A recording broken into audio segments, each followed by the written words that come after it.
Si tes yeux piquent de plus en plus souvent, si tu ressens comme une gêne permanente, si tu as parfois l'impression d'avoir du sable dans les yeux, si ta vision devient légèrement floue, puis redevient normale après quelques clignements, alors il faut prendre ce sujet au sérieux. Parce que la sécheresse oculaire n'est pas juste un petit inconfort passager, ce n'est pas simplement une fatigue normale, et ce n'est pas non plus quelque chose qu'il faut apprendre à supporter en silence. Beaucoup de personnes vivent avec des yeux secs pendant des mois, parfois des années, sans vraiment comprendre ce qui aggrave le problème. Elles s'habituent, elles adaptent leur journée, elles clignent plus souvent, elles ferment les yeux quelques secondes, elles évitent certaines lumières, elles pensent que c'est l'âge, les écrans, la fatigue, et elles continuent.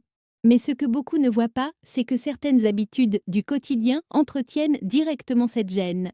Et le vrai problème commence là, parce qu'on cherche souvent ce qu'il faut ajouter, une goutte, un produit, un remède, une astuce.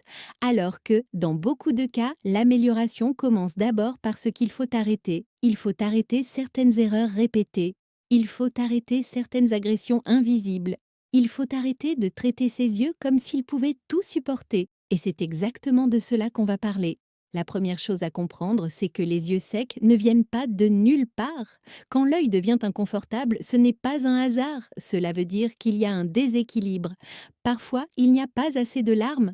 Parfois, les larmes s'évaporent trop vite. Parfois, la surface de l'œil est trop exposée. Parfois, ce sont les paupières, l'environnement, les écrans ou le mode de vie qui aggravent le tout. Mais dans tous les cas, il y a une logique. Et cette logique, il faut la comprendre.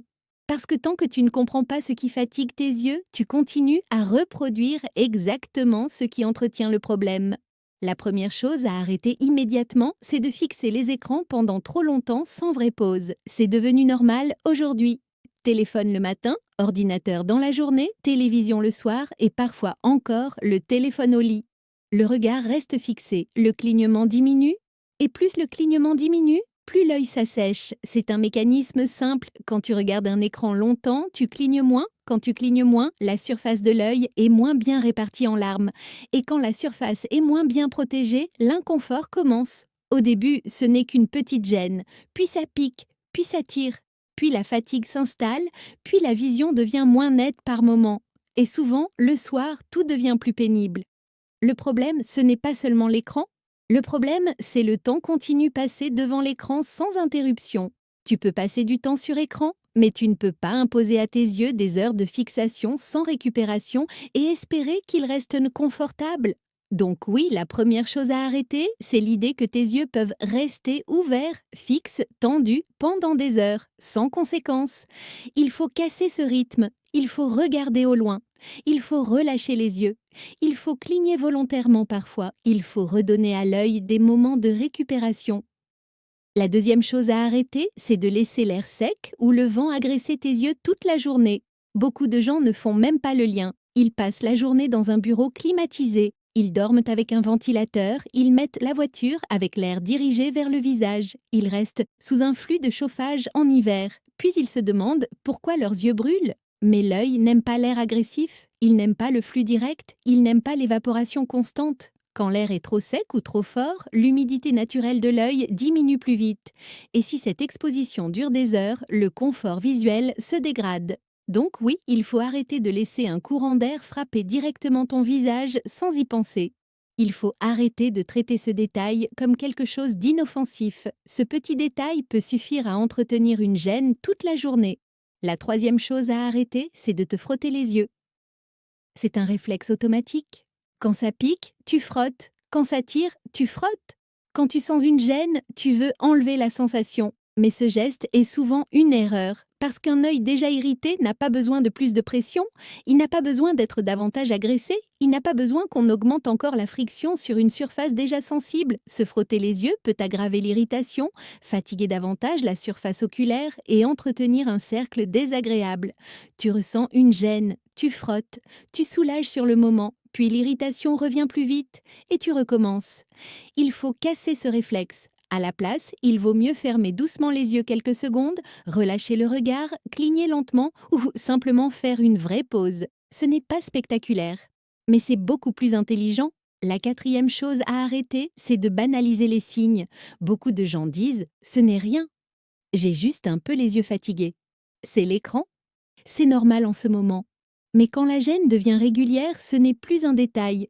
Quand les yeux pixés misusiu ou werden, quand la brûlure revient, quand la rougeur apparaît souvent, quand la sensation de sécheresse s'installe presque chaque jour, il ne faut plus faire semblant de ne rien voir. Parce qu'en ignorant trop longtemps, tu laisses le problème devenir ton nouveau normal.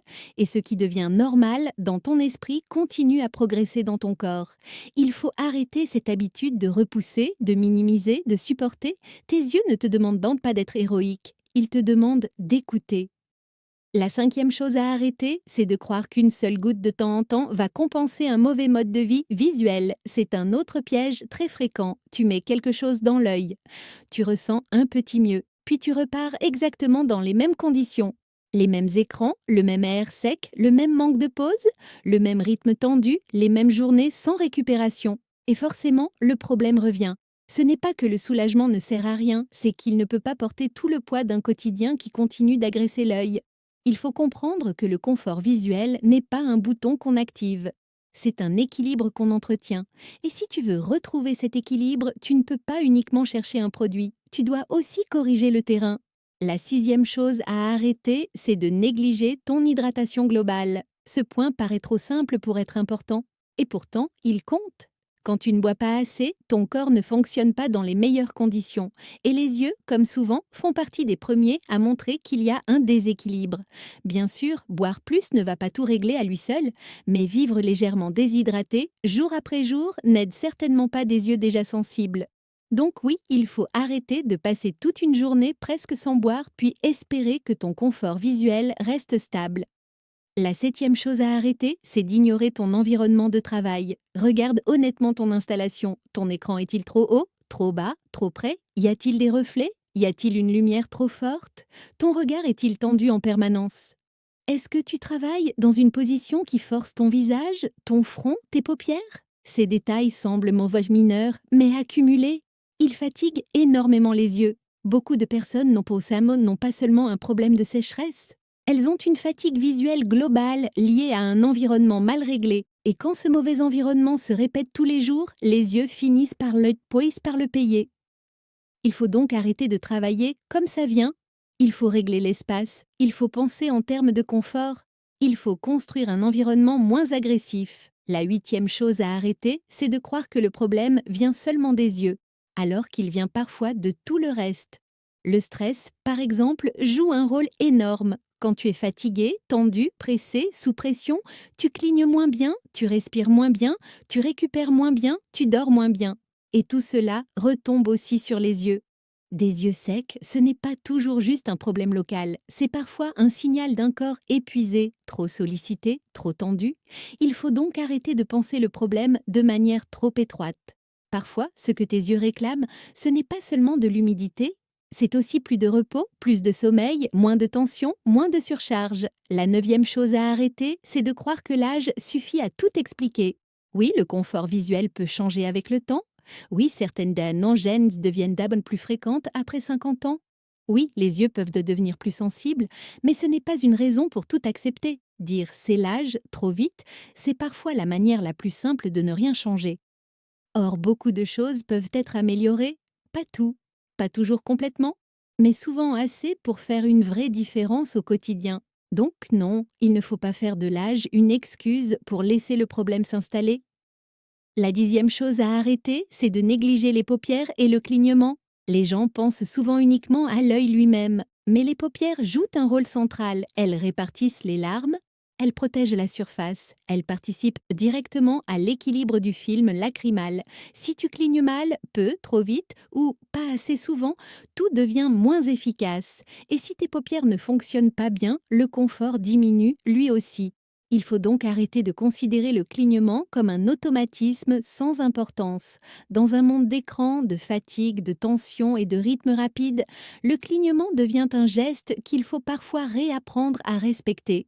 Au fond, ce qu'il faut comprendre, c'est que les yeux secs ne sont pas seulement un manque de quelque chose, c'est souvent un excès d'agression. Trop d'écran, trop d'air sec, trop peu de pause, trop peu de clignement, trop peu d'attention, trop de banalisation, trop de fatigue, trop de tension.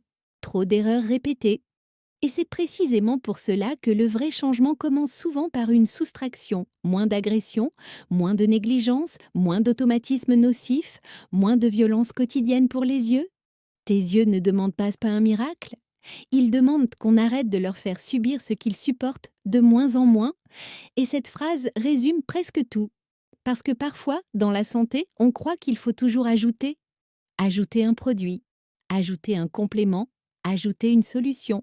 Alors que le vrai progrès commence quand on enlève ce qui abîme. Et s'il fallait résumer tout ce thème en une seule phrase forte, ce serait celle-ci. Parfois, le premier traitement des yeux secs, ce n'est pas ce que tu dois mettre dans tes yeux, c'est ce que tu dois arrêter de leur faire subir chaque jour. Ce que tu dois retenir, c'est simple, mais puissant. Tes yeux ne souffrent pas seulement d'un manque, ils souffrent souvent d'un excès. Un excès d'écran sans pause, un excès d'air sec, un excès de tension, un excès d'habitudes répétées sans réflexion. Et le problème, ce n'est pas une seule erreur, c'est l'accumulation, jour après jour, geste après geste, sans que tu t'en rendes vraiment compte. Mais la bonne nouvelle, c'est que tu peux agir. Pas en cherchant une solution miracle, pas en espérant un changement instantané, mais en corrigeant ce que tu fais chaque jour, en respectant davantage tes yeux, en leur donnant des moments de repos, en améliorant ton environnement, en arrêtant ce qui les agresse en silence. Parce que parfois, la différence ne vient pas d'un grand changement, mais de plusieurs petits ajustements qui, ensemble, transforment ton confort. Et surtout, n'oublie jamais ceci. Ce que tu fais tous les jours a plus d'impact que ce que tu fais une fois de temps en temps. Si cette vidéo t'a ouvert les yeux sur ce que tu faisais sans t'en rendre compte, alors abonne-toi dès maintenant à la chaîne Pharmacie Naturelle et active la cloche pour ne rien manquer. Écris en commentaire "Yeux" si tu veux que je te fasse une prochaine vidéo sur les gestes simples pour améliorer naturellement ton confort visuel au quotidien. Et dis-moi aussi, est-ce que tes yeux te gênent surtout le soir ou toute la journée? Ton retour peut aider énormément d'autres personnes qui vivent exactement la même chose sans en parler. Chut, on se retrouve très vite pour la suite.